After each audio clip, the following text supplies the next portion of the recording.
Alors, je vais vous inviter à ouvrir vos Bibles ou vos tablettes dans l'évangile de Jean.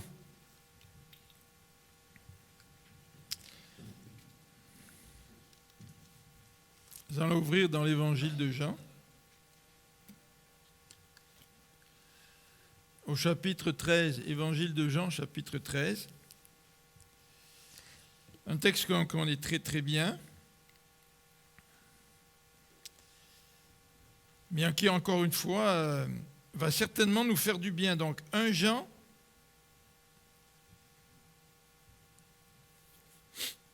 au chapitre 13. On va lire ensemble à partir du verset 1er. 1 Jean, chapitre 13, à partir du verset 1er.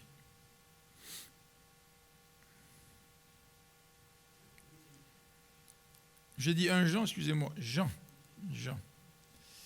Quand on fait deux choses en même temps, c'est pas toujours très bien. Là, j'étais en train de chercher les notes de ma prédication dans ma tablette et en même temps de vous parler. Alors, on mélange les affaires quand on fait deux choses en même temps. Donc, Jean, chapitre 13. C'était juste avant la fête de la Pâque. Jésus savait que l'heure était venue pour lui de quitter ce monde pour s'en aller auprès du Père. C'est pourquoi il donna aux siens qu'il aimait et qui étaient dans le monde une marque suprême de son amour pour eux. C'était au cours du repas.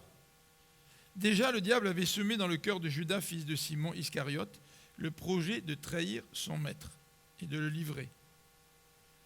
Jésus savait que le Père avait tout remis entre ses mains, qu'il était venu d'auprès de Dieu et qu'il allait retourner auprès de lui.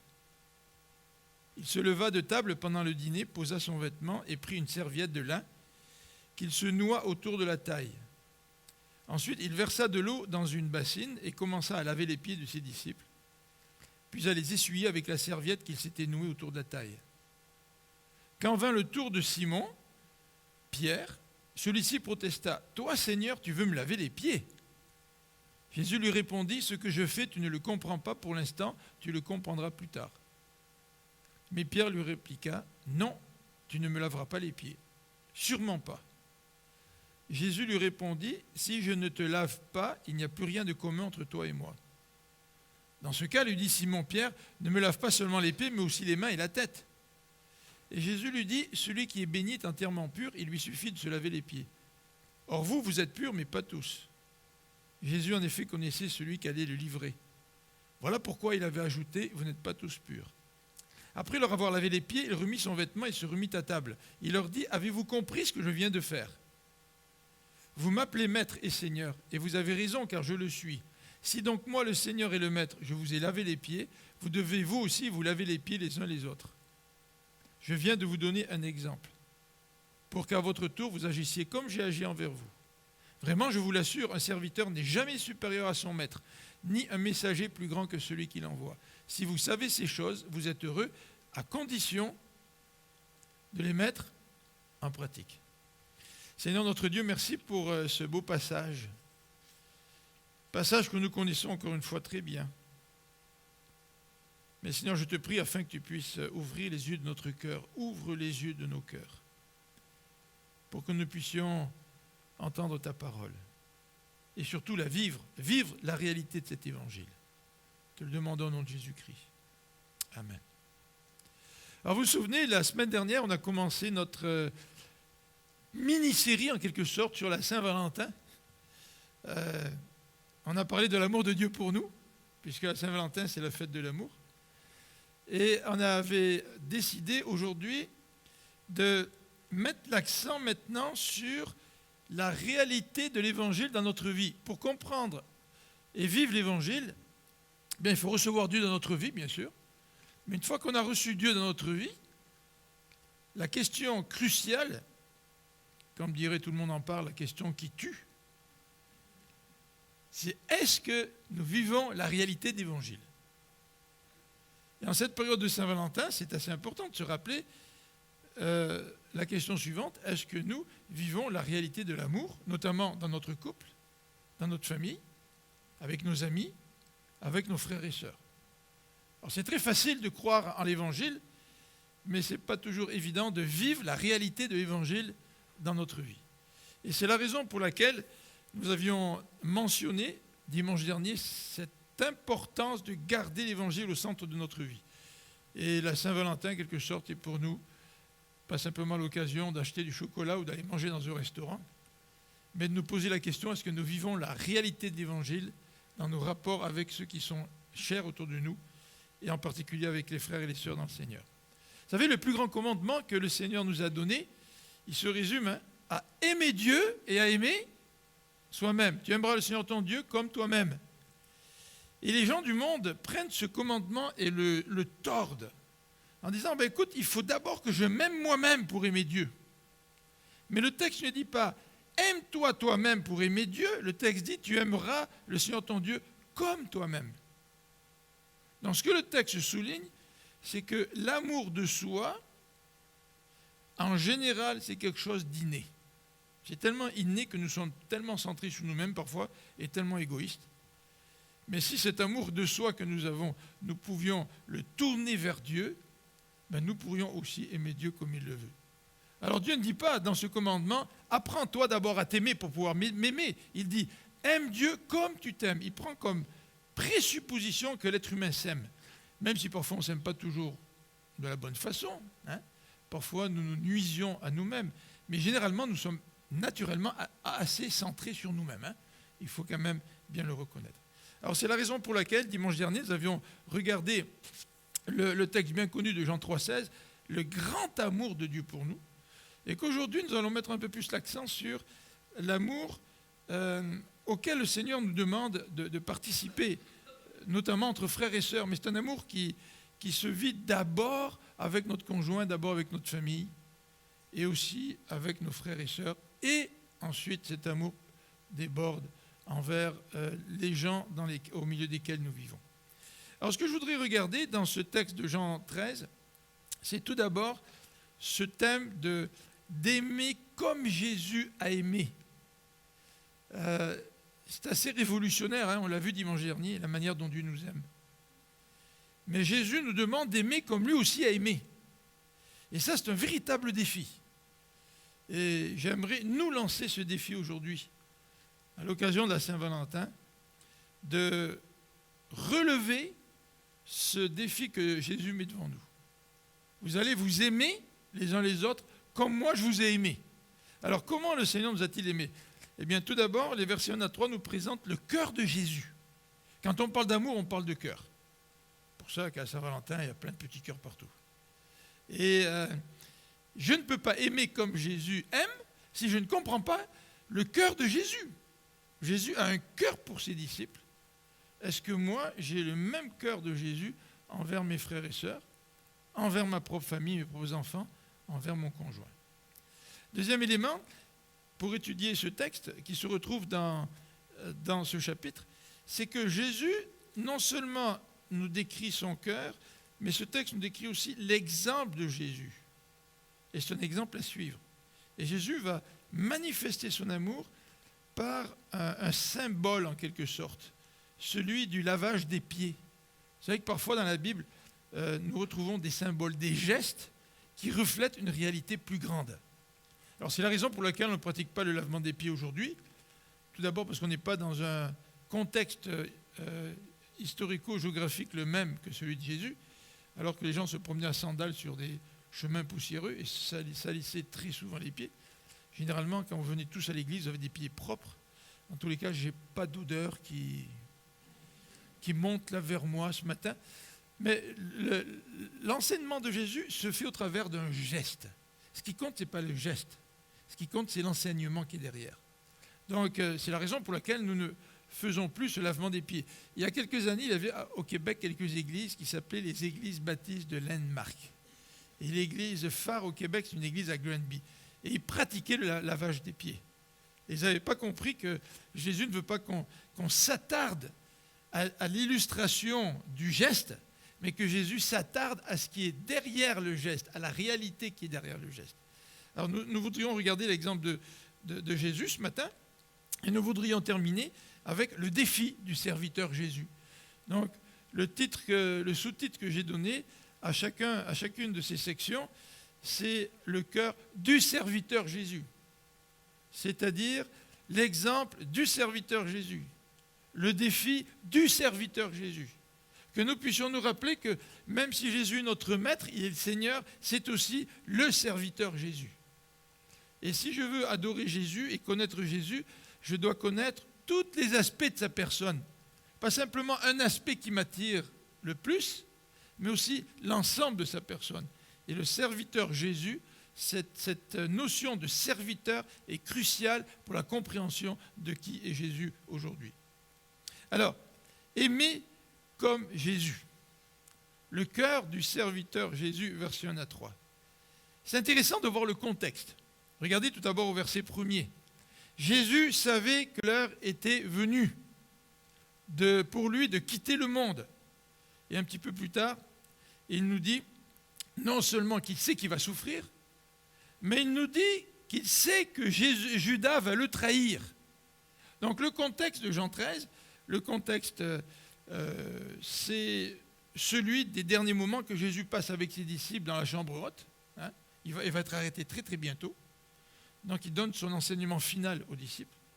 Mais c'est intéressant parce que ce geste de laver les pieds, ce geste d'amour suprême que Jésus est en train de démontrer à ses disciples, c'est un geste d'amour qui se fait dans un contexte encore plus précis que ça. Il sait, Jésus, que son heure est venue. Il le sait, il est venu pour ça, il est venu pour mourir. Il le sait. Il sait que Judas va le trahir. Et pourtant, Jésus ne se sert absolument pas du contexte comme une excuse pour ne pas manifester de l'amour. C'est vrai que Jésus est bien différent de nous. Hein. Nous, bien souvent, nous utilisons notre contexte comme excuse pour éviter de manifester de l'amour. Vous rentrez du travail, vous êtes extrêmement fatigué. Les enfants sont un petit peu turbulents parce qu'eux aussi, ils ont la journée dans le corps, comme tout le monde. Et là, vous manquez de patience avec vos enfants, puis vous justifiez. Je me suis déjà justifié en disant, écoute, moi je suis fatigué, j'ai une journée horrible. Donc, les enfants, il faut qu'ils prennent leur trou. Là, tu sais. Mais Jésus ne se sert jamais de sa vie comme excuse pour ne pas aimer ses propres disciples. C'est extraordinaire comme l'amour peut nous tirer. Tu sais.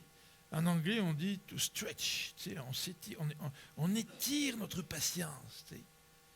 Et je dois vous dire que j'ai plus de patience en étant grand-père qu'en étant père. Puis je me dis, mes enfants, ils ont certainement eu beaucoup de patience envers moi quand j'étais beaucoup plus jeune. Puis je vois ce que nous faisons pour nos petits-enfants, Marie-France et moi. Je me dis, Seigneur, ça se peut que tu m'aies appris plus de patience. On n'a jamais appris une fois pour toutes. Hein. On est toujours en apprentissage. Mais c'est vrai, je regarde ça, je me dis, Seigneur, à travers les situations qui se présentent devant moi, qui ne sont pas toujours des situations idéales, tu me demandes d'aimer. Tu me demandes d'être patient. Et la patience, ça fait partie de l'amour. Hein. L'amour est patient, dit 1 Corinthiens 13. Donc Jésus n'utilise jamais l'excuse du contraire, du contexte. Alors, une fois pour toutes, il faudrait que le Seigneur mette ça sur notre cœur. Philippe, tu ne peux plus utiliser l'excuse du contexte. Je te demande d'aimer comme Jésus t'a aimé. Et parfois, il y a un prix.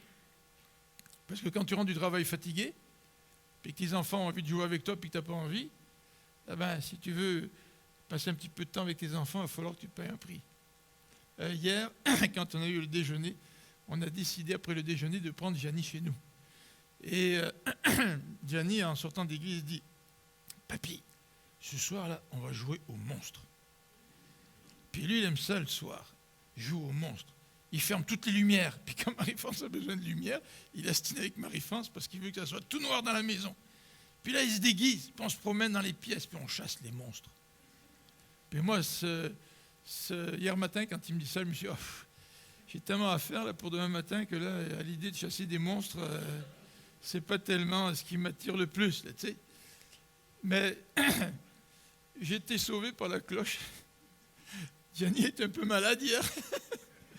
Alors on n'a pas joué au monstre. Mais il a été malade, il aurait fallu qu'on s'occupe de lui. Tu sais. Et puis, il avait mal au ventre, et Marie-Francine le calmait, puis il n'arrivait pas. Puis finalement, c'est le grand-papa avec une histoire qui a réussi à le calmer. Mais voyez-vous l'idée là de toujours se servir du contexte comme excuse pour éviter de payer le prix. Et payer le prix, ça veut dire que parfois tu te couches plus tard parce que tu passes du temps avec tes enfants, tes petits-enfants. Parce que tu veux les aimer, parce que tu sais que l'amour, c'est passer du temps. C'est pas juste le dire. Alors, non seulement Jésus n'utilise pas l'excuse du contexte, mais Jésus connaît sa mission. Le cœur de Jésus, c'est de nous rappeler que Jésus n'utilise pas comme excuse des contextes, mais c'est de nous rappeler aussi que Jésus connaît sa mission. Peut-être que quand j'étais jeune, ma mission, je la connaissais moins bien que maintenant. Et Jésus sait qu'il va quitter ses disciples, au verset 3. Jésus savait que le Père avait tout remis entre ses mains et qu'il était venu d'auprès de Dieu et qu'il allait retourner auprès de lui. Jésus, il savait exactement pourquoi il était venu. Il savait qu'il était envoyé par Dieu. Il savait qu'il allait retourner vers son Père. Et ça orientait tout son ministère. Il dit un peu plus tard dans Jean que cet amour qu'il a reçu du Père, ou qu'il connaît avec le Père, il a été envoyé pour Dieu pour le transmettre aux autres. Ça fait partie de sa mission. Est-ce que je connais cette mission que Dieu me confie, ce défi d'amour que Dieu me confie? Dans Jean 17, au verset 26, Jésus veut faire connaître Dieu. C'est clair, c'est la mission de Jésus. Mais Jésus veut faire connaître Dieu pour que l'amour de Dieu soit en eux. Ça, c'est sa mission. Ça, c'est la raison pour laquelle il est venu. Et je ne suis pas là juste pour faire connaître Dieu à mes enfants ou aux gens qui sont autour de moi. Mais je suis là aussi pour qu'ils puissent connaître Dieu, oui, mais en même temps que l'amour de Dieu soit en eux. Et pour que l'amour de Dieu soit en eux, il faut que moi aussi j'incarne l'amour de Dieu. Et Jésus connaissait sa mission. C'est la raison pour laquelle Jésus a décidé de manifester de manière toute particulière son amour envers les siens. Et le texte, dans la version que j'ai utilisée, nous dit, il a voulu donner une marque suprême de son amour pour eux. Alors l'amour, c'est un thème majeur dans ces derniers chapitres, à partir du chapitre 13, les discours de la chambre haute, avant d'être arrêté. C'est un thème majeur dans ces passages, même à la fin du chapitre 12, si vous lisez le verset 34 et 35, au chapitre 13, 34 et 35, Jésus nous dit ceci, le texte nous dit ceci, « Je vous donne un commandement nouveau, aimez-vous les uns les autres. Oui, comme je vous ai aimé, aimez-vous les uns les autres. À ceux-ci tous reconnaîtront que vous êtes mes disciples, à l'amour que vous aurez les uns pour les autres. » Alors il y a des gens qui viennent à l'église qui disent « Ah, moi j'ai été bien reçu dans l'église, j'aime ça, quand les gens viennent me parler, ils m'ont bien accueilli. » Et c'est vrai qu'une église peut être accueillante. Mais est-ce qu'une église accueillante pratique l'amour les uns pour les autres à l'image de Jésus? Moi, j'aimerais vous suggérer que l'amour de Jésus est beaucoup plus grand que d'être une église accueillante. Mais c'est important d'être une église accueillante, vrai? Alors, je peux être accueillant, mais mon amour pour mes frères et sœurs s'arrête là. Est-ce que l'amour pour mes frères et sœurs peut-il aller plus loin et se vivre à l'exemple de l'amour que Jésus a eu pour ses disciples? Dans le commentaire de Quintius sur l'évangile de Jean, il nous donne une illustration suivante pour décrire un peu l'amour de Jésus dans ce passage. Jésus qui veut montrer l'amour à son paroxysme à ses disciples. Il nous parle d'une histoire, je ne sais pas si c'est vrai, mais c'est une histoire qu'il raconte, du tsar Nicolas I de Russie. Et le tsar avait été l'ami du père de ce jeune homme. Alors en guise de reconnaissance, il a confié à ce jeune homme des responsabilités de gérer des forteresses. Mais comme ce jeune homme avait un travers, il était responsable de gérer beaucoup d'argent, mais il avait un travers, c'est qu'il était joueur. Et comme tout joueur, tôt ou tard, tu dilapes ta fortune. Et non seulement tu dilapes ta fortune personnelle, mais la tentation est d'aller te servir dans d'autres caisses. Et lui s'était servi dans la caisse du roi, du tsar. Et vous savez, comme font tous les gamblers, et des gens prennent de l'argent, mais dès que je vais gagner, je vais le rendre. En fait, on peut gagner quelque temps, mais au bout d'un moment, on finit par tout perdre et on ne peut plus rendre. Et quand tu dois de l'argent à quelqu'un, tu deviens esclave de celui à qui tu as emprunté de l'argent. Mais là, ce n'est pas de l'emprunt, c'est carrément du vol, parce qu'il l'a pris sans autorisation. Et là, alors qu'il savait que le tsar voulait vérifier les comptes, eh bien, il a écrit une petite note en avouant par écrit tout ce qu'il avait fait. Il a laissé cette note sur son bureau, puis il s'est dit, à minuit, je vais me prendre un pistolet, puis je vais me suicider.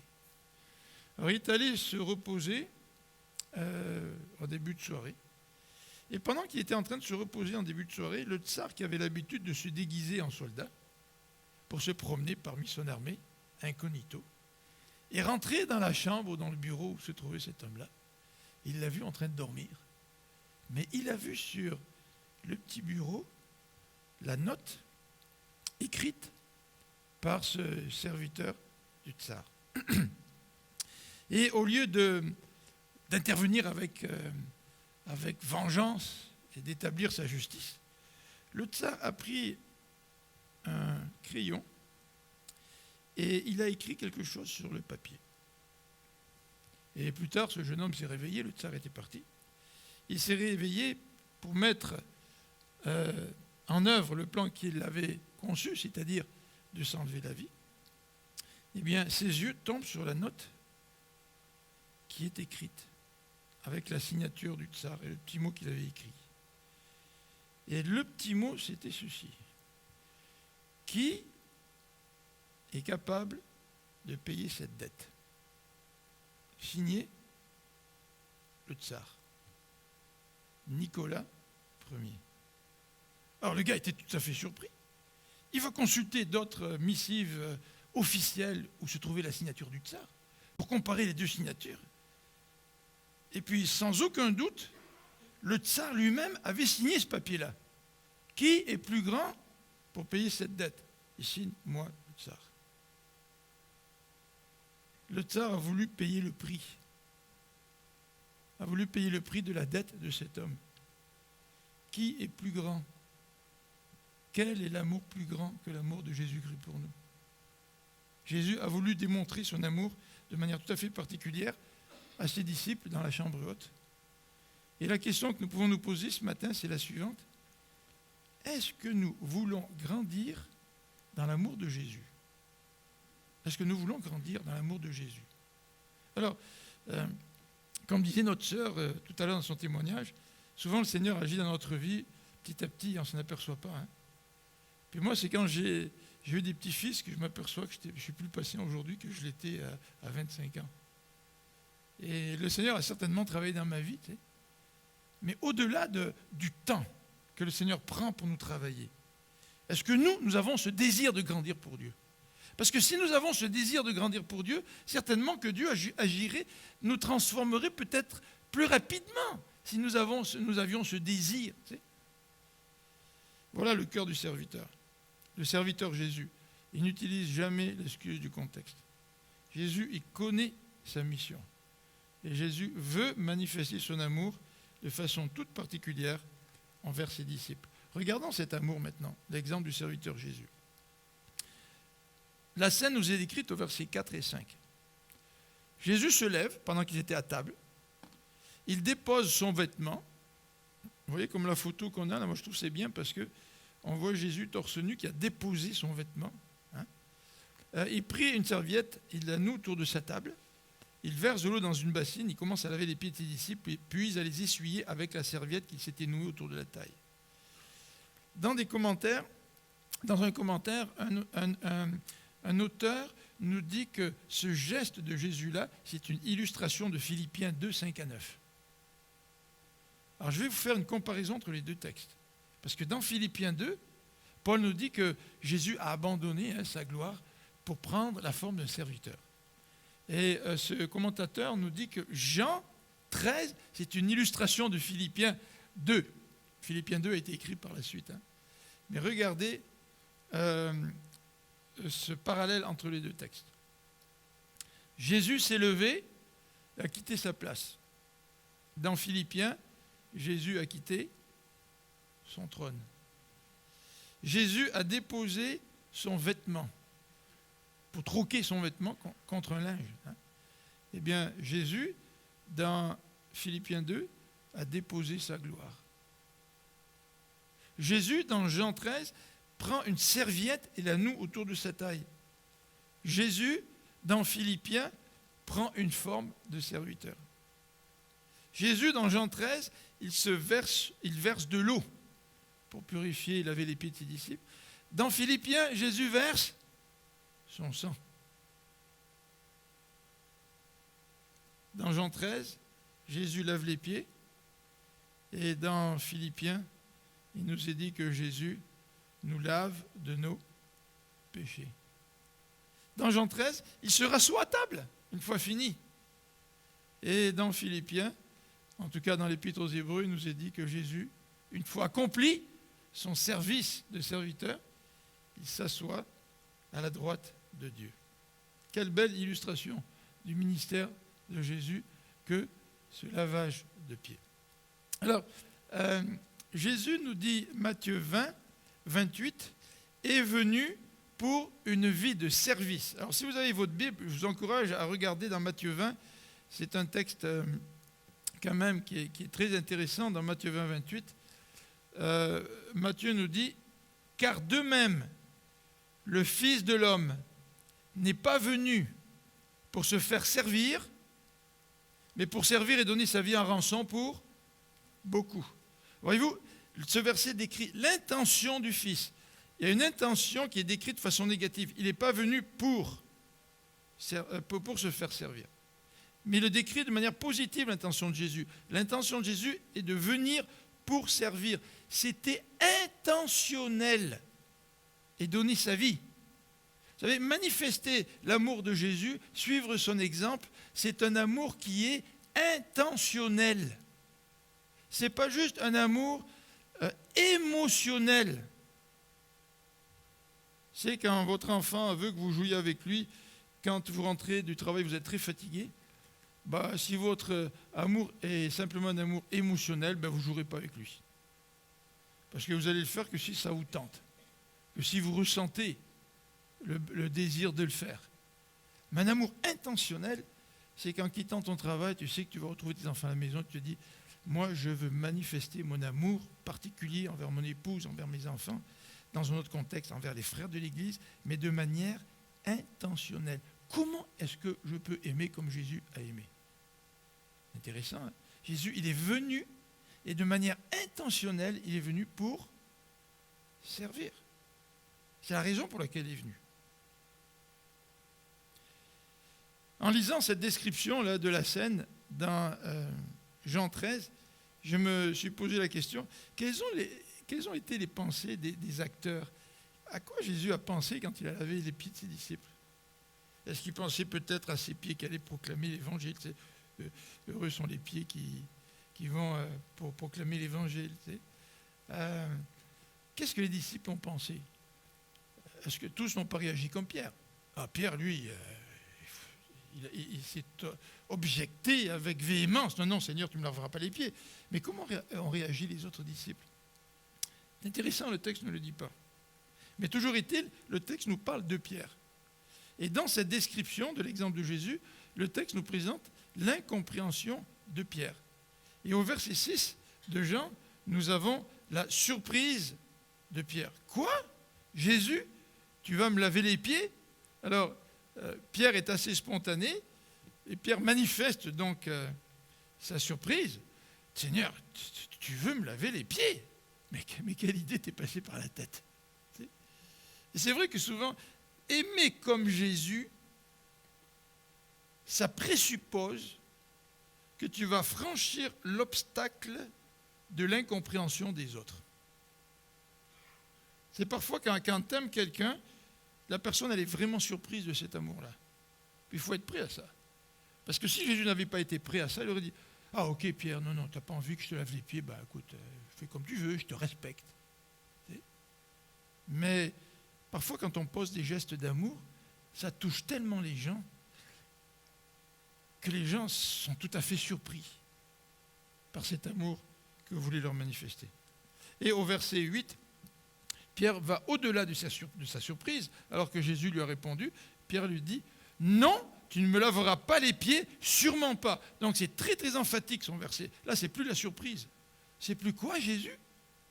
Tu veux me laver les pieds ? C'est non, une fois qu'il a bien compris, qu'il est revenu de sa surprise, c'est non, Jésus, tu ne me laveras pas les pieds. Et au verset 9, alors que Jésus lui répond, au verset 9, Simon essaie de se rattraper. Il dit, ben Jésus, si tu veux me laver les pieds, ne me lave pas seulement les pieds, mais aussi les mains et la tête. Dans un sens fait que je puisse être complètement lavé. Tant que tu y es, Jésus, ben allons-y pour le tout. Là, et Jésus lui répond aussi à son objection. C'est intéressant de voir que des actes d'amour font souvent face à de l'incompréhension de la part de ceux qui vont recevoir notre amour. Mais qu'est-ce que tu fais quand tu fais face à cette incompréhension-là ? Je ne sais pas, Sean, dans ton travail de travailleur social, peut-être que tu ressens ça avec des gens que tu veux aider. Puis les gens disent, mais comment ça, il veut m'aider ? Qu'est-ce que j'ai demandé ? Finalement, je n'ai rien demandé. Et si tu veux continuer à persévérer à aider, il faut que tu franchisses cet obstacle-là de la part de ceux que tu veux aider. Alors regardons maintenant dans l'exemple du serviteur Jésus, les réponses de Jésus. Regardez la première réponse de Jésus, elle se trouve au verset 7. Jésus lui dit, ce que je fais, quand Pierre lui dit, Seigneur, tu ne peux pas me laver les pieds, comment ça, tu veux me laver les pieds ? Jésus lui dit, ce que je fais, tu ne le comprends pas pour l'instant, tu le comprendras plus tard. Moi, j'aime ça quand je pose un geste d'amour, que les gens le comprennent tout de suite. Ça me revalorise dans mon geste d'amour. Tu veux inviter ta femme au restaurant, ben, t'espères qu'elle comprend que c'est un geste d'amour, puis qu'elle apprécie tout de suite. Là, quand tu fais un geste d'amour avec tes enfants, tu leur fais un cadeau, ben, tu t'attends à ce qu'ils manifestent leur reconnaissance tout de suite. Mais non, ici Jésus dit, tu vas le comprendre plus tard. Est-ce que ça exempte Jésus de poser son geste d'amour ? Non. Est-ce que nos enfants comprennent toujours nos gestes d'amour envers eux ? La plupart du temps, ils vont le comprendre quand eux-mêmes vont être parents. Est-ce que ça nous dispense de les aimer malgré tout ? Absolument pas. Donc, Jésus lui dit, tu vas comprendre plus tard. Et Jésus va être plus direct dans sa réponse lorsque Pierre lui dit, non, je ne veux absolument pas que tu me laves les pieds. Jésus lui dit, si je ne te lave pas, il n'y a plus rien de commun entre toi et moi. Oh, là, Jésus répond avec force, là. On ne tourne pas autour du pot. Ah, mais écoute, je te respecte. Si tu ne veux pas, là, non. Jésus lui dit, écoute, si tu ne veux pas que je manifeste ce geste d'amour envers toi, il n'y a plus rien entre moi et toi. Et ça secoue Pierre. Parce que Pierre aimait quand même Jésus. Et là, Pierre va réagir en voulant se rattraper. Et Jésus, là encore, vous savez, on est parfois très malhabile. Et puis quand on veut se rattraper, on s'enfonce encore plus. Ça vous est arrivé, ça ? C'est un peu comme si Pierre s'enfonce encore plus. Ben écoute, tant qu'à faire, lave-moi tout. La tête, le corps, tout, pas simplement les pieds. Et Jésus lui dit, celui qui s'est béni est entièrement pur, il lui suffit de se laver les pieds. Or vous êtes purs. Mais pas tous. Il parlait de Judas. Donc Jésus est en train de dire, non, Pierre, n'essaie pas de récupérer tout ça, tu ne comprends pas. Tu as besoin juste de te laver les pieds parce que le reste de ton corps est pur. C'est intéressant. Le lavage des pieds en rapport avec la pureté, comme on va voir dans quelques instants. Alors, excusez-moi, j'ai tellement voulu aller de l'avant que j'ai oublié de montrer à l'écran ce que j'étais en train de dire. Et pour ceux qui prennent des notes, je m'excuse. On va regarder, maintenant, après avoir vu l'exemple du serviteur Jésus, on va regarder le défi du serviteur Jésus. Parce que Jésus, lorsqu'il a fait ce geste-là, ce n'était pas simplement pour montrer à ses disciples son amour, un geste qui montre l'apogée de son amour, ce n'était pas juste ça. C'était aussi pour nous lancer un défi. Et lorsque Dieu nous enseigne, la Bible nous dit que quand nous sommes enseignés, nous serons plus redevables ou imputables envers Dieu. Parce que nous n'aurons pas l'excuse de dire « je ne savais pas ». Mais quand Jésus nous enseigne, ou quand Dieu nous enseigne, Jésus s'attend à ce que nous mettions en pratique ce qu'il nous enseigne, à ce que notre vie soit changée. Donc c'est évident que Jésus ici, quand il veut montrer un exemple d'amour, un exemple parfait d'amour, eh bien, il s'attend aussi à nous présenter un défi, à ce que nous relevions le défi. Alors ce matin, en regardant ce texte, je nous laisse le défi suivant. Est-ce que nous allons, nous aussi, faire comme notre Seigneur et être des serviteurs disciples? Est-ce que nous allons être des serviteurs disciples? Est-ce que nous voulons, de façon intentionnelle, être des serviteurs disciples, c'est-à-dire des gens qui vont refléter l'amour de Jésus autour d'eux? Puis ça commence dans notre foyer. Ça commence avec notre conjoint, nos enfants. Et ça s'étend. Jésus, dans le contexte ici, nous parle des frères et des sœurs, en particulier les frères et les sœurs. Alors, regardons l'attitude des disciples au verset 12.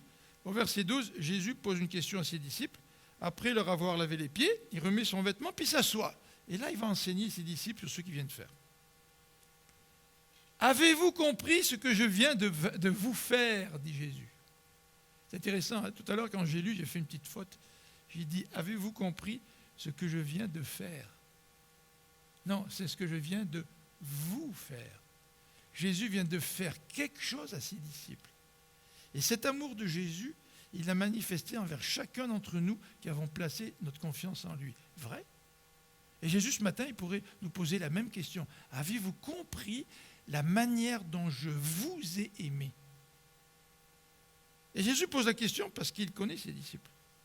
Dans le contexte de Luc 22, les disciples étaient en train de se disputer, c'est le même contexte de la chambre haute, là. Ils étaient en train de se disputer, dans Luc 22, 24, en voulant savoir quel est le plus grand. Les pauvres, ils étaient toujours en décalage avec Jésus. Tu sais. Ils étaient déphasés. Tu sais. Et Jésus va être arrêté, il va être mis à mort. Puis les disciples, au lieu de prier avec lui dans le jardin de Gethsémane, au lieu de l'accompagner, au lieu d'écouter ce qu'il est en train de dire, ils se disputent pour savoir qui serait le plus grand parmi eux.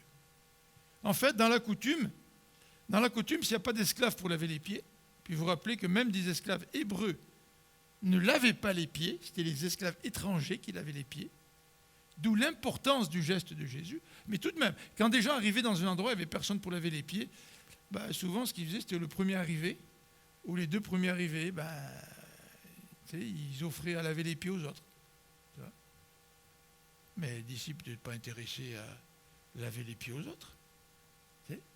C'est quand même un petit peu le chrétien qui arrive, il est dans une situation où tout le monde sert, puis on lui demande de l'aide, puis le gars dit non, moi je n'ai pas envie. Ne pas avoir envie d'aimer comme Jésus a aimé. Est-ce que vous comprenez ce que je viens de vous faire, dit Jésus? Et la question est très pertinente pour nous aujourd'hui. Alors Jésus va expliquer, il va l'expliquer en utilisant un argument à fortiori, c'est-à-dire, c'était utilisé par les hommes de l'eau à l'époque, si, ceci, cela, donc, d'accord, il y a une conclusion là. Et Jésus est en train de dire, vous m'appelez maître et seigneur, au verset 13. Et évidemment, vous avez raison de m'appeler maître et seigneur. Je suis maître et seigneur, dit Jésus. Mais Jésus veut montrer à ses disciples leur inconséquence. Vous m'appelez maître et seigneur. Comment on appelle Jésus quand on prie ici? On l'appelle bien souvent Seigneur, vrai. Nous reconnaissons qu'il est notre maître, vrai. Bien, Jésus ce matin est en train de me dire, en train de vous dire, si Philippe, tu m'appelles maître et Seigneur, si donc moi qui suis ton maître, je t'ai autant aimé, et il dit à ses disciples, je vous ai donc lavé les pieds, à plus forte raison, vous aussi, vous devez vous laver les pieds les uns les autres. À plus forte raison, vous devez vous aimer comme moi, je vous ai aimé. Et le principe, il est là. Le principe est là au verset 14 et 15. Je viens de vous donner un exemple pour qu'à votre tour, c'est la raison de l'exemple de Jésus, pour qu'à votre tour, vous agissiez comme j'ai agi envers vous. C'est pour ça que Jésus a laissé ça dans le texte de Jean 13. Pour que nous aussi, on puisse agir. Jésus ne veut pas nous laisser ce passage pour qu'on se pavane, remplie d'émotions, de romantisme envers l'amour de Jésus pour nous, et puis qu'on discourt là-dessus, sur la grandeur et la profondeur de l'amour de Jésus pour nous, puis qu'on quitte l'Église, puis qu'on continue à vivre comme si rien n'était. Pas pour ça. Jésus l'a fait pour que nous puissions, à notre tour, il nous passe la balle, là. C'est à ton tour maintenant, là. Que nous puissions, nous aussi, nous aimer les uns les autres, comme lui nous a aimés. Alors, toujours dans le commentaire de Quintius a parfois des très bonnes illustrations, il nous parle l'histoire de Samuel Logan Bringle. Je ne sais pas si vous connaissez cet homme-là. Moi, j'en avais un petit peu entendu parler dans le passé. Mais c'est une histoire intéressante. Elle se rattache à l'armée du salut. Vous vous rappelez, quand l'armée du salut a été fondée en Angleterre, eh bien, il y avait des bénévoles qui rentraient dans l'armée du salut, puis qui devenaient soldats de l'armée du salut. Hein. Et un pasteur, donc M. Bringle, qui était pasteur aux États-Unis, assez connu d'une belle église établie, a décidé de tout laisser pour s'enrôler comme soldat dans l'armée du salut. Et le fondateur de l'armée du salut, quand il a vu arriver ce pasteur d'expérience qui avait été leader dans une belle église, il s'est dit, oh, moi je ne pense pas que c'est le genre de candidat que je voudrais pour faire partie de l'armée du salut. C'est un gars qui était le boss là dans son travail, et il vient ici pour travailler à l'armée du salut. Il va vouloir bosser tout le monde. Alors vous savez qu'est-ce que le capitaine de l'armée du salut, le fondateur de l'armée du salut, a demandé à cet homme-là? Il s'appelait William Booth, le fondateur de l'armée du salut. Il lui a demandé d'aller nettoyer les bottes de tous les soldats de l'armée du salut, de l'endroit où il était. Imaginez-vous la réaction de cet homme-là. Moi, j'étais pasteur d'une église établie, j'étais connu aux États-Unis, puis je décide de m'enrôler à l'armée du salut. Puis voilà que William Booth, le fondateur de l'armée du salut, il me donne le travail d'aller nettoyer les bottes des gens. Vous savez ce que c'est que les bottes qui sont sales l'hiver, hein? Mais c'est encore pire quand on a marché dans la boue, tu sais. Eh bien, cet homme-là réfléchit, a pris le Seigneur, et le Seigneur semblait lui dire à l'oreille, « Rappelle-toi ce que j'ai fait pour toi. » Et cet homme-là a dit, « Si le Seigneur a lavé les pieds de ses disciples, moi je peux bien faire briller les bottes des soldats de l'armée du salut. » Mais il a compris ce que Jésus avait dit. J'ai décidé de vous aimer pour que vous puissiez, vous aussi, aimer en retour. Or, notre témoignage chrétien serait beaucoup plus percutant si nous comprenions ce que Jésus nous dit dans Jean au chapitre 13. Vous savez, c'est beaucoup plus facile d'aimer des gens d'extérieur. Toujours plus facile que d'aimer les proches. Quand mon fils a construit sa maison, j'étais tellement étonné, il a construit une maison à Moronite. Écoutez, je pense qu'il n'avait jamais tenu un marteau dans sa main durant toute sa vie chez moi. Et moi qui avais besoin d'aide pour nettoyer mon entrée ou faire des réparations, ça ne l'intéressait pas. Puis là, il a décidé de construire sa maison. Puis on était estomaqués de voir ce qu'il a fait. Mais c'est vrai que c'est difficile d'aimer de cette manière-là ceux qui sont proches de nous. C'est difficile d'aimer ton conjoint quand tu es excédé par l'attitude de ton conjoint. C'est ma femme a dit des fois, ouais, j'ai jamais voulu le quitter Philippe, mais des fois j'aurais. C'est là, ça vous arrive pas des fois de dire ça, hein? Vincent a dit oui, c'est ta femme qui dit ça de toi, je suppose. Hein? Des fois on se tape sur les nerfs. Là, puis c'est difficile de manifester l'amour de Dieu, un tel amour envers ceux qui nous sont proches. C'est difficile d'aimer dans l'Église des frères et des sœurs qu'on connaît, avec qui on s'est frotté, puis on connaît un petit peu les bons côtés de leur personnalité, mais aussi les mauvais côtés qui nous irritent. C'est difficile, n'est-ce pas? Mais pourtant, Jésus a décidé d'aimer ses propres disciples. Il les connaissait, il savait ses chicanes pour savoir qui était le premier. Il voulait être les premiers. Jésus les connaissait leurs défauts. Pourtant, il a décidé de les aimer et de porter son amour à son comble. Dernier élément, c'est que c'est intéressant, c'est que le lien entre servir, écoutez bien ça, servir pour aider les autres à se purifier. Qu'est-ce qu'a fait Jésus? Il a pris l'exemple d'un esclave, pas d'un esclave hébreu, Un esclave hébreu ne faisait pas ça. Un esclave étranger, il a pris sa place pour laver les pieds de ses disciples. D'accord ? Jésus a voulu servir pour les purifier. Est-ce que ça se pourrait que nous, à travers notre service, nous pouvons aider nos frères et sœurs à se purifier dans leur marche chrétienne ? Non pas à se purifier, de les aider du haut de notre savoir. On va leur donner un cours de théologie pour savoir qu'est-ce qu'ils doivent faire dans la vie chrétienne. Ou peut-être les mépriser parce qu'ils tombent dans le péché. Ou peut-être parler derrière leur dos parce qu'ils ont commis tel ou tel péché. Mais non, de les servir pour que par l'amour, nous puissions les aider à relever les défis qui sont devant eux, et en quelque sorte, à les aider à se purifier. D'où l'importance de servir comme Jésus a servi.